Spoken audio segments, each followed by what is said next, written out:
A human child wandered into the alien court, and changed everything. No general, no diplomat, no soldier could sway the council. But a child, speaking with honesty, did what none of them could. Humanity earned its place, not through power, but through truth. What did you think of this story? Let me know in the comments, and don't forget to like, share, and subscribe for more epic HFY tales. In the halls of an alien empire, humanity stood small and powerless. Dismissed as inferior, their voices silenced by laughter. But then, a child wandered into the court. Barefoot. Fearless. And with one simple question, she changed everything. This is the story of a human child in the alien court.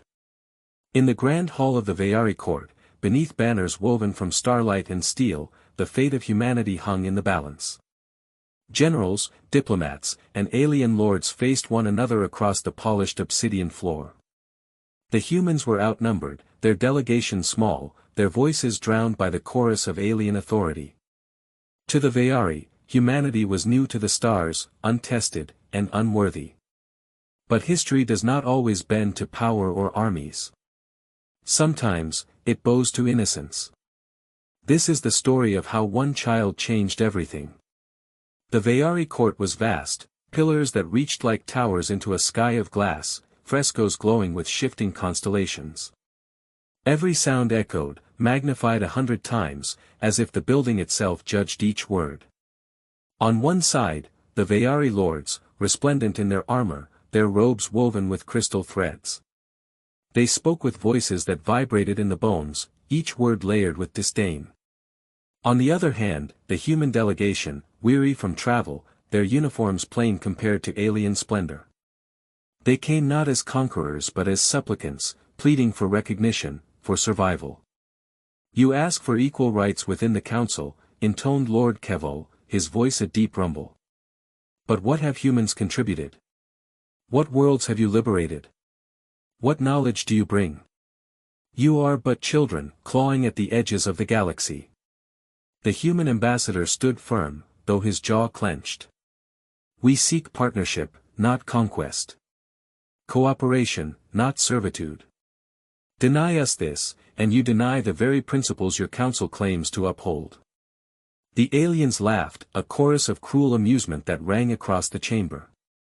Humans were outnumbered, their words twisted against them. The treaty was slipping through their fingers. The heavy doors at the back of the hall creaked open. At first, no one noticed, the arguments were too heated, the laughter too loud. Then, a small voice broke the tension. Why are you yelling? Heads turned. Gasps rippled through the chamber. A child, no more than 7 Earth years, stood barefoot on the polished obsidian floor, clutching a battered toy starship. Her hair was uncombed, her face still flushed from running. She had slipped past the guards, wandered from the human quarters, and now stood in the most sacred court of the Veyari Empire. Her mother, a human aide, cried out in horror. Lena! Get back here! But the child ignored her, stepping forward with the fearless curiosity only the young possess.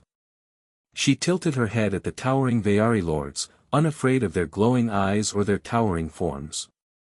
Why are you being so mean? She asked plainly. The court went silent. The alien lords shifted, their laughter caught in their throats. One finally spoke, his voice dripping with scorn. This is no place for children. Remove her. But Lena planted her feet stubbornly. No. You're the ones acting like children. My teacher says when people laugh at others instead of helping, it's because they're scared. Murmurs spread among the gathered aliens. The humans sat frozen, unsure whether to intervene or let the girl continue. Lord Kevo leaned forward, his crystalline crown catching the light. And what, little human, do you think we are afraid of?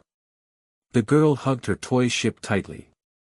You're afraid that if you let humans join, people will see we're not so different. You like being special.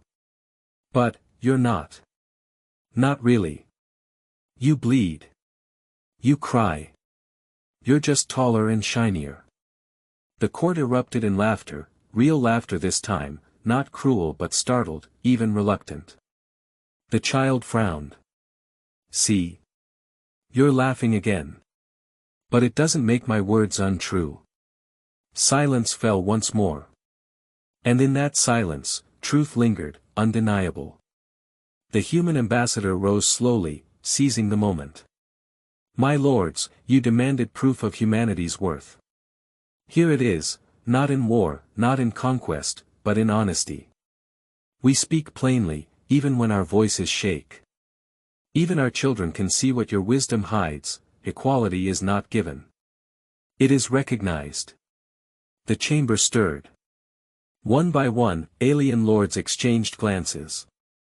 Pride battled reason, tradition wrestled with shame. But in the end, even the mighty cannot stand against truth laid bare by innocence.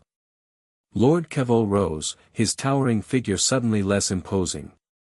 He bowed his crystalline crown ever so slightly. Let it be recorded, he said, his voice softer now, that humanity shall have a seat within the council.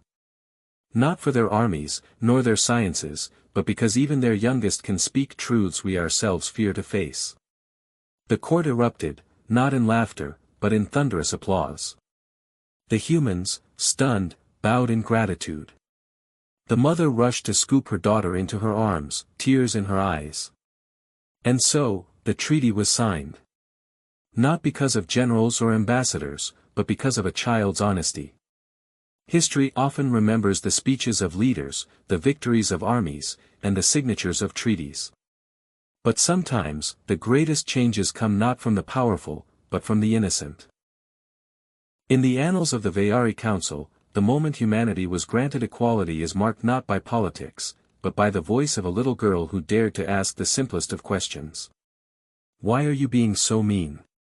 And in that question, the galaxy found its answer.